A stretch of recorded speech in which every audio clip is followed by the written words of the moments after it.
Okay, we are live on YouTube. That's exciting.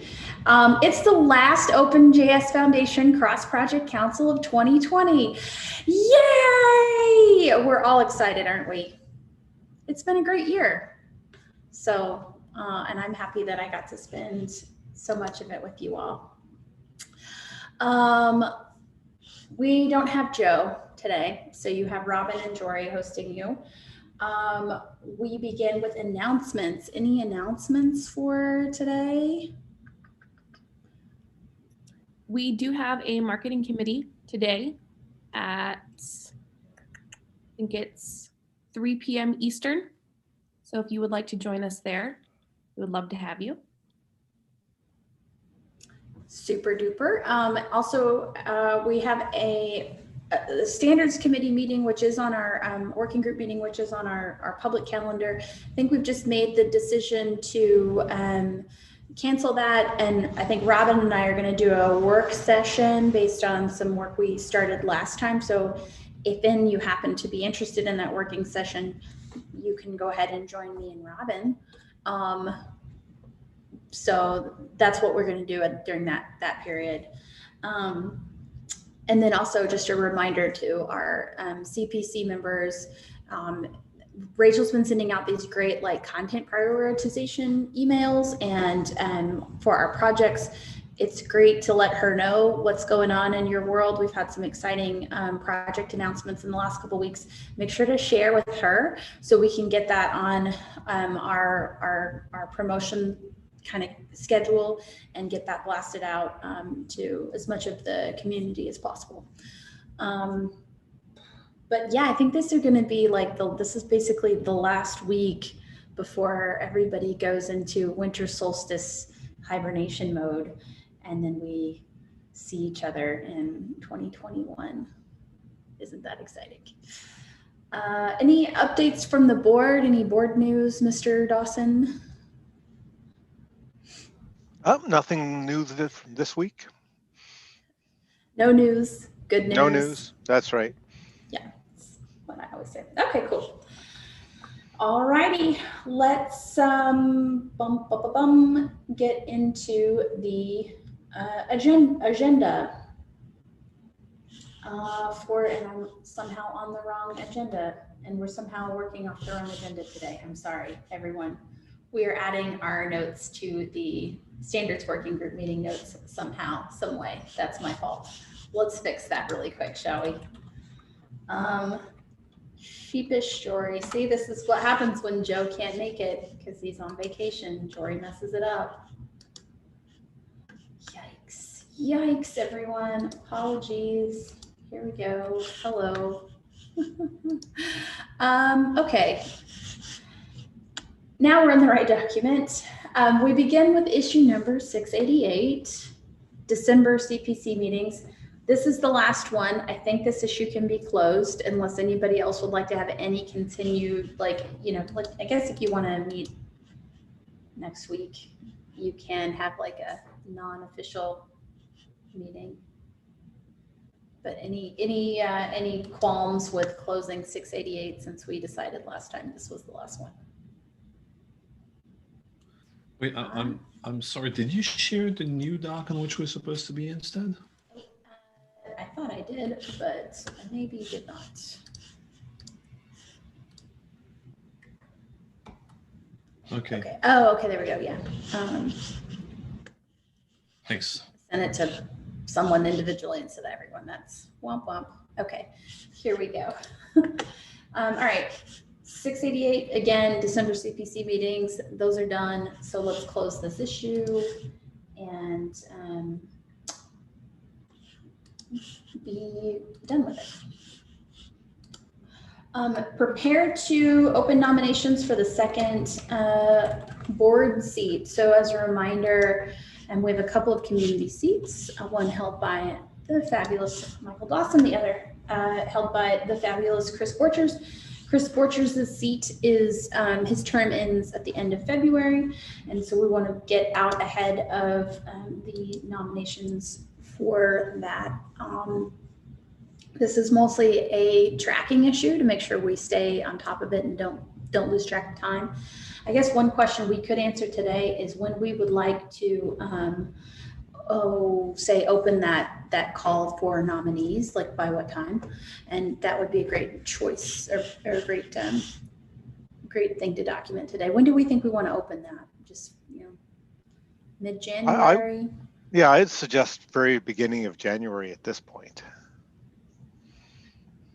So we could open it at our first meeting of 2021. Yeah, that sounds good.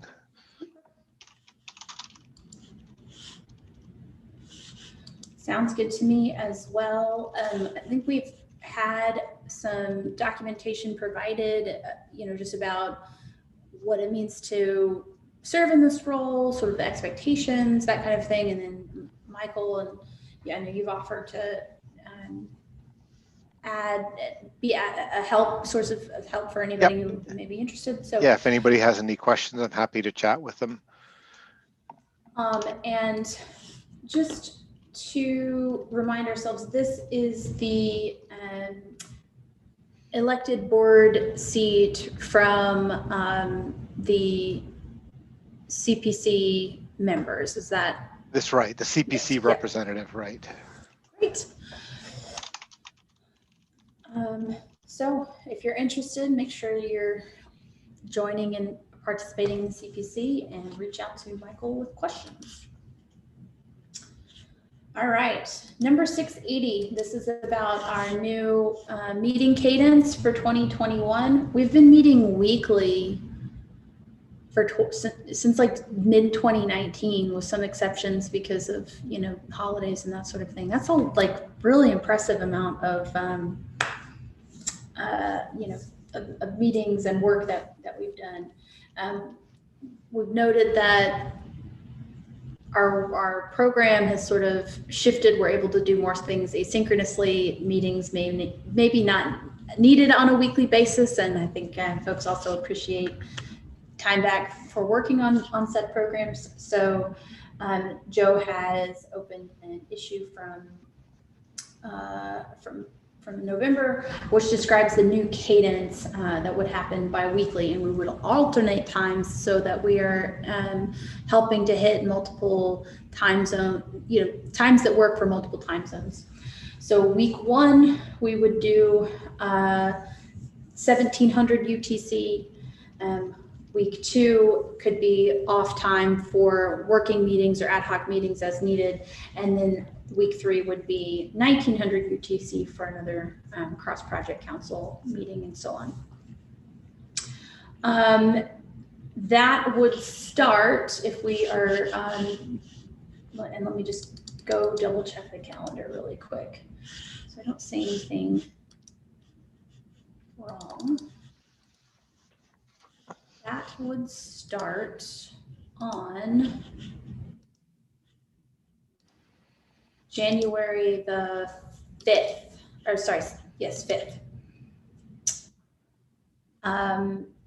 Any questions or, we'll make sure this gets updated as well in the public calendar for everybody.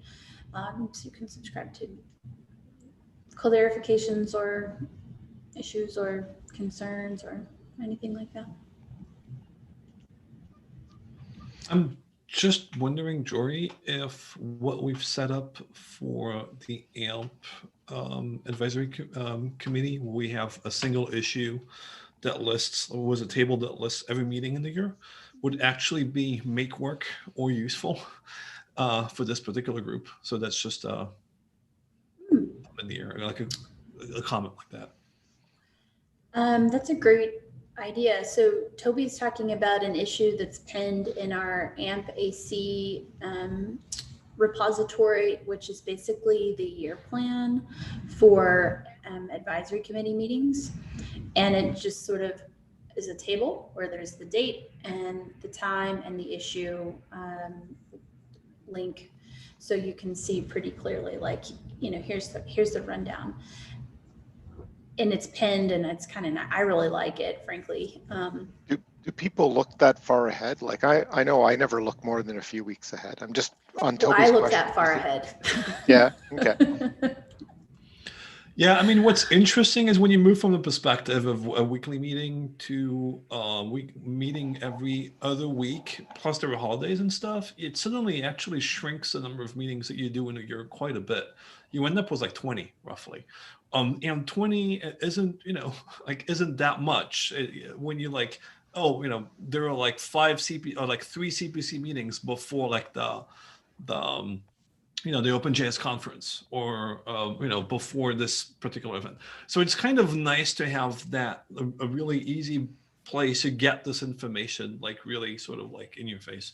But like it's a bit of work to maintain. So I also don't want to create work for other people that I'm probably not going to be doing myself. But it's just it was just something like that. Maybe people find that useful. I can actually try to find the link that we have to it. Too bad Google Calendar doesn't give you a way to just show me the instances of a particular meeting, because like the information's there and having to duplicate it means that it'll be out of sync for sure. Yeah, calendars. Those also make me want to cry. But I think another advantage of it is you are able to kind of put things like, opening the call for nominations like on a calendar that does give you that one view, and maybe helps you think a little bit more strategically about your time.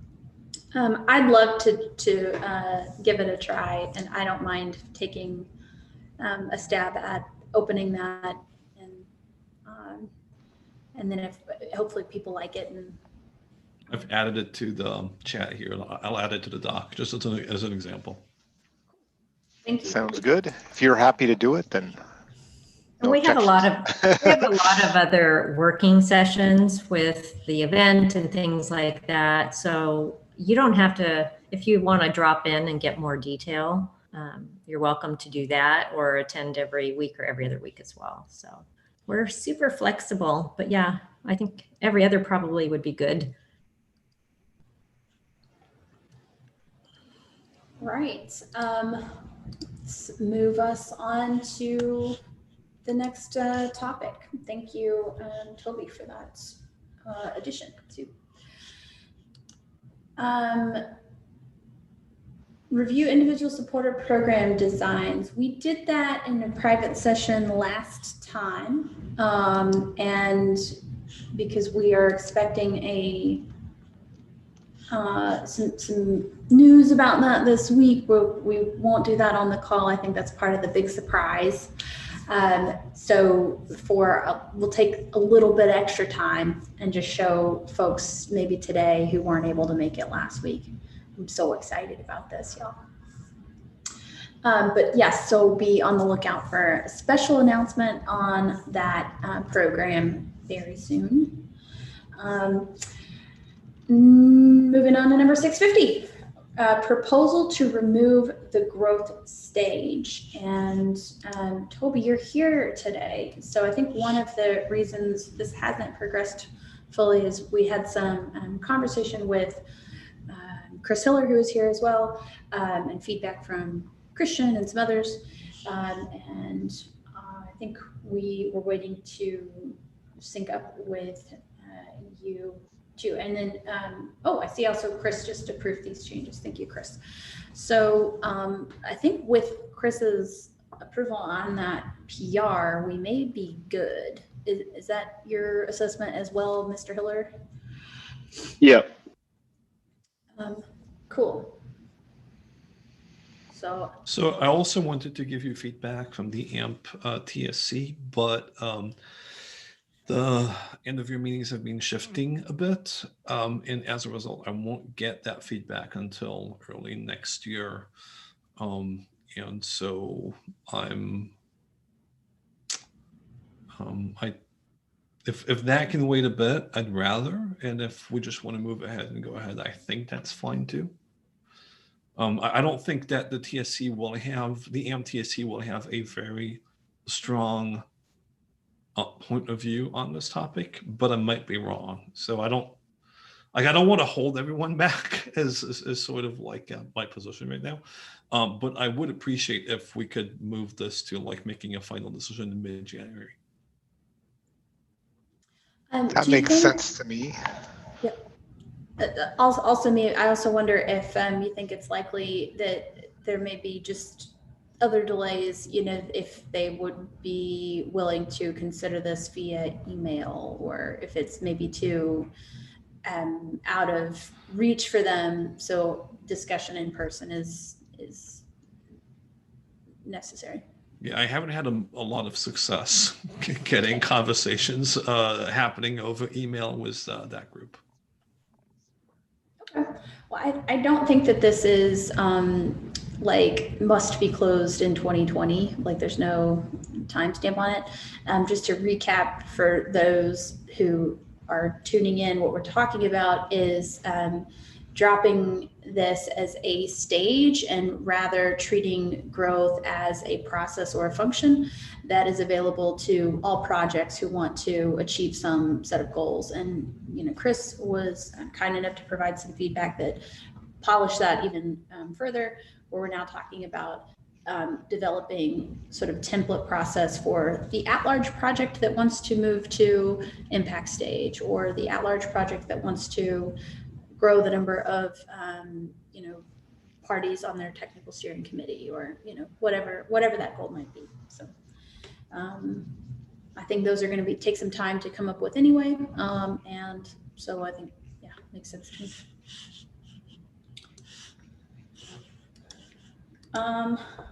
All right. If nothing else on Joe is muted. Joe is muted. Joe is not muted. Hi. I'm failing at being you today, Joe. FYI. Couldn't stay away. So next topic is issue 632. Provide implementation guidance for the DCO/CLA. Wait, is this a real meeting? I thought we were having a holiday party. What? Well, so I didn't remember. I was expecting trivia and beverages and all right. Well, yeah. Well, we'll have that in a little bit. Okay. This is waiting here. Like, is this real? Implementation guidance is something that is under development by and with Brian Warner. I don't know if there has been, just open this issue. I haven't seen any updates on this in a while, but I think he has a lot on his plate too. So Yes, that is very true. So try and just sync up on it, and maybe you can get us an update after the first of the year. This is also something we've lived lived without for some time, and so it's not a deal breaker. A reminder: our projects can optionally choose the DCO, the CLA, or nothing. So it shouldn't prevent a project from proceeding with whatever their preference is anyway. So, that is it for CPC.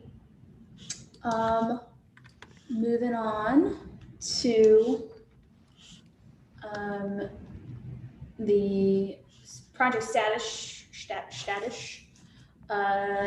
repo is numbers 56, and project status is add to growth plan template. Is this one, I think, blocked on? That's nearly done. It's blocked on me adding the process to the README, which I actually started doing today, but didn't have time to ship. So that's one that I would like to ship by end of year.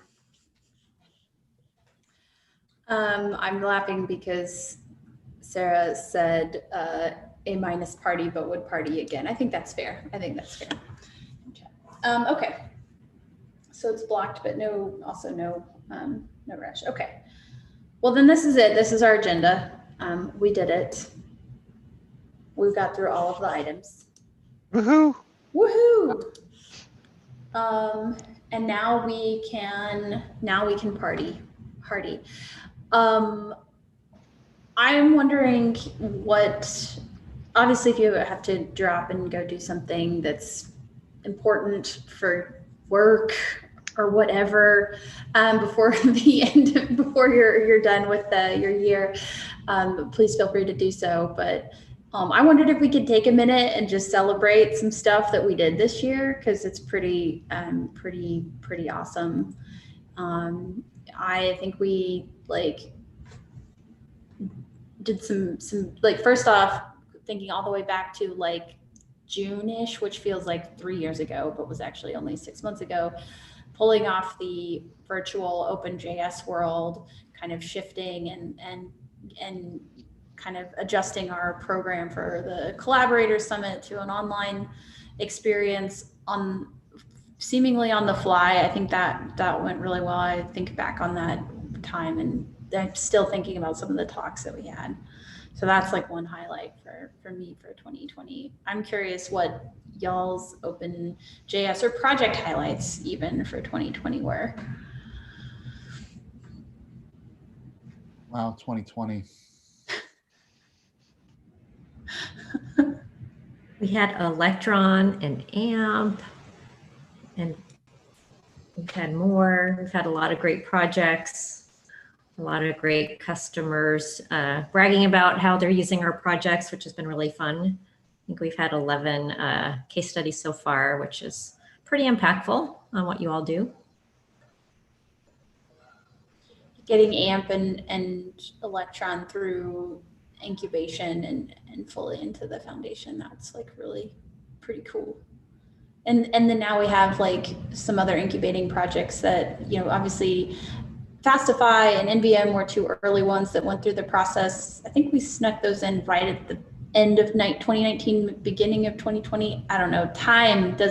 What is time anymore? But now we have native script coming in, and we're excited about. And AJVJS came in this year. So. Yeah, the growth has been really great. It's exciting. At Node Source is trying to pull some stories for an end of year node story. So I loved how I got to ask on Joe's behalf, an astronaut, about our node modules, really heaviest thing in space. That was kind of fun. That is fun. I have some, I haven't put a lot of work into this, but I have a little bit of trivia for you all if you're interested. Oh yeah, I'm into trivia. Okay. So my first trivia question, and I actually only have two so far, but I'll try to think of more. How many commits do we have in the Cross Project Council repo? And obviously you can look, but don't. You know what this reminds me of? In middle school, where they would put a big jar of Hershey's Kisses in the office, and you had to go in and put your guess down. Yeah, feel free to put your guess in the jar or in the chat. Yeah, and then if whoever got closest without going over won the jar of Hershey's Kisses. Do I win a jar of candy? This is basically my question. Toby, you're pretty high. And I mean that in terms of your guess. Emily's closer. 501. That's my guess. Yeah, what this is not Price is Right.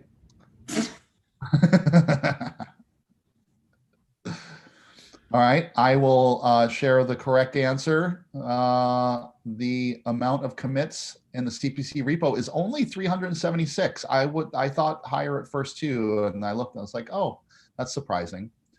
How many additions? How many additions? That's a good question. Would people like to guess how many additions we have? 27,000. I'm trying to figure out how to see. What do you mean, lines of codes added this year? The green pluses from the beginning, and the minuses. You know what I mean? Yeah. Yeah, I do. But I don't even remember how those work. They're related to a time period then. I don't think you track that from GitHub itself. You'd have to diff from the first commit to now. First commit to your. You're gonna have only additions.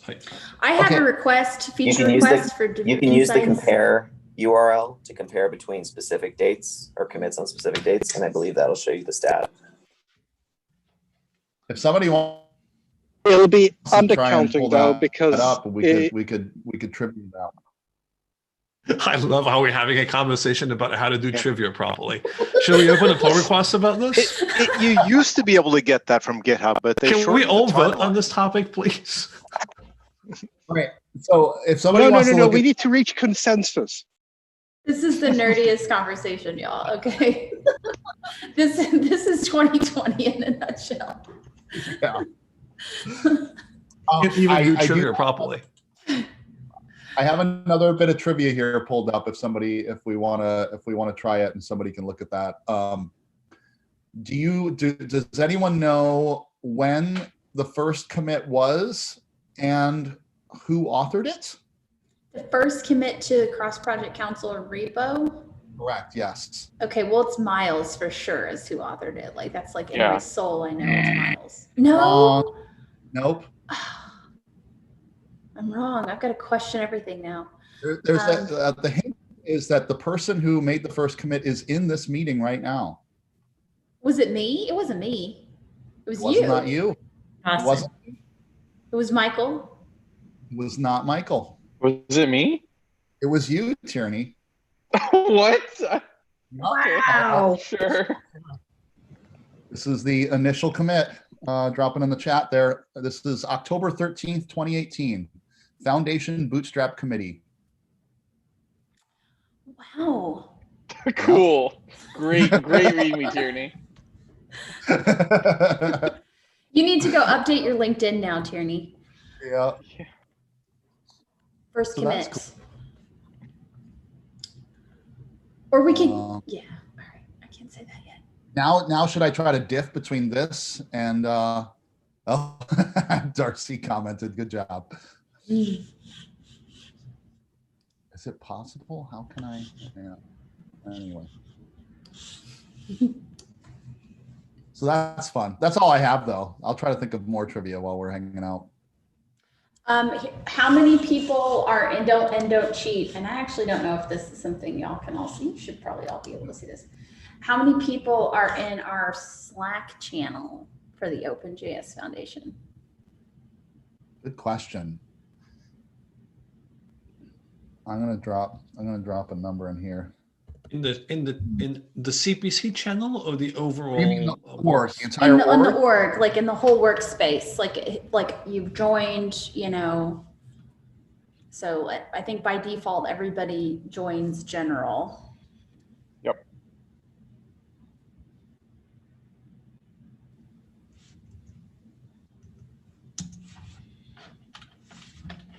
Oh, these are good guesses. Joe's closest so far. Ooh. For CPC only? Wow. No, well, this is for general. Not for general, but not OpenJS. So in OpenJS, oh, that's a good point. So general has 1,031 people are in the OpenJS. So don't @ channel, okay? That would really not be cool. Yeah, because that includes like from the conferences and stuff too, right? I mean, people joined and I think it was a pretty good And number then there. like CPC, in the CPC channel, we have 50. Okay. 50. Yeah, so good. I have a related kind of trivia question. How many people are in the OpenJS GitHub org? Private and public.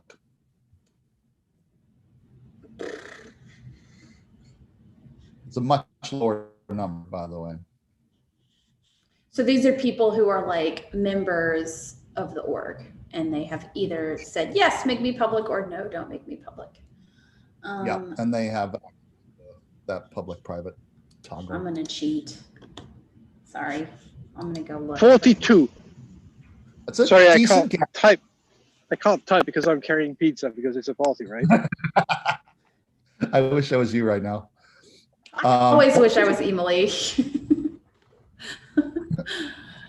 Wait, Joe, I'm confused because like all right, I'm cheating though. So what is the guess? What's the guess? 210 total, 23 public. That's good. That's where I'm pulling my number. Okay, that's what I saw too. All right. That's pretty good. All right. That 12 was a good failed guess. invitations. Yes, 12 failed. The number is 77. And it would be higher if Charlie Robbins and Sarah Chips had accepted their invites. I tease. Yeah. Cool.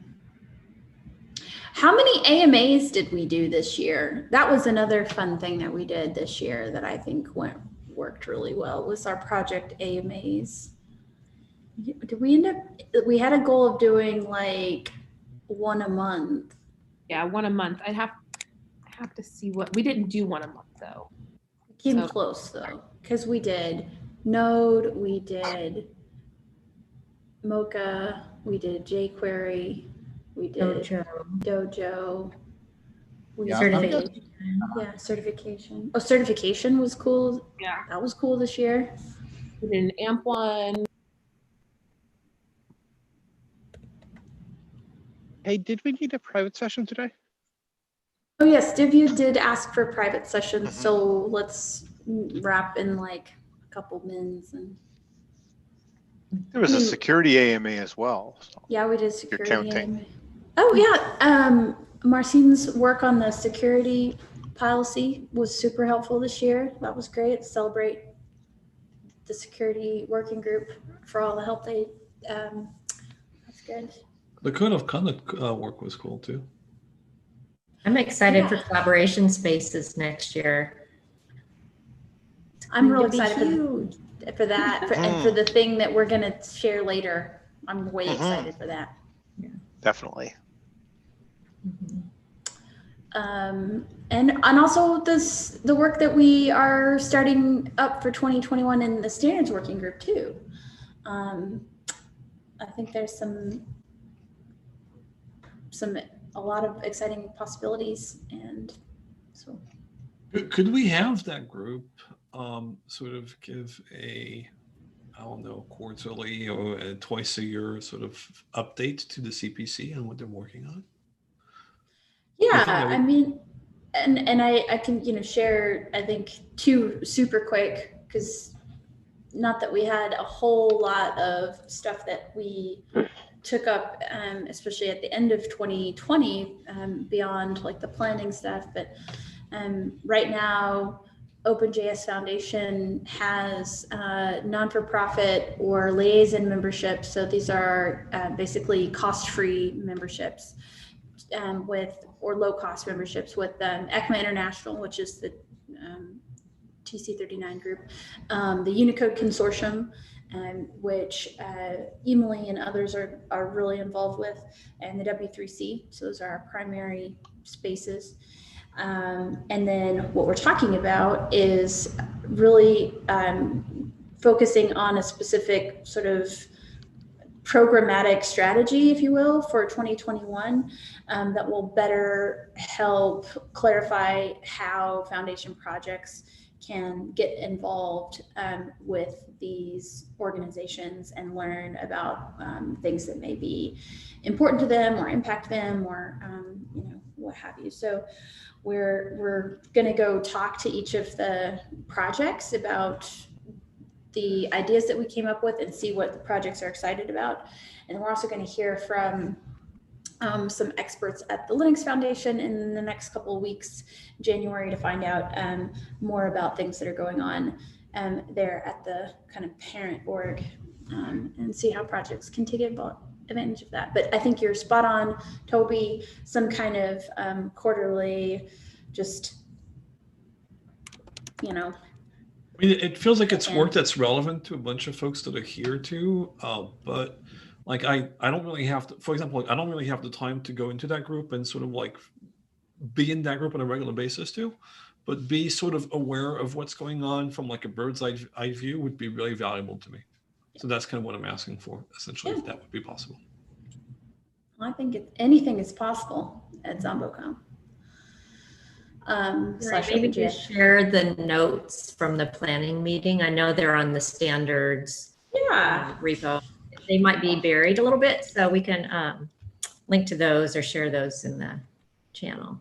Good idea. Awesome, thanks. Yeah. All right. Well, let's close for our private session. Very important business to chat about. Thank you all for a wonderful, being with you has been a wonderful part of 2020. I won't say 2020 was wonderful, but you all are wonderful. Being with you is wonderful, even in a virtual capacity. So look forward to seeing everybody in 2021. And as always, keep in touch on Slack between now and then, and we'll, keep going. So I'm gonna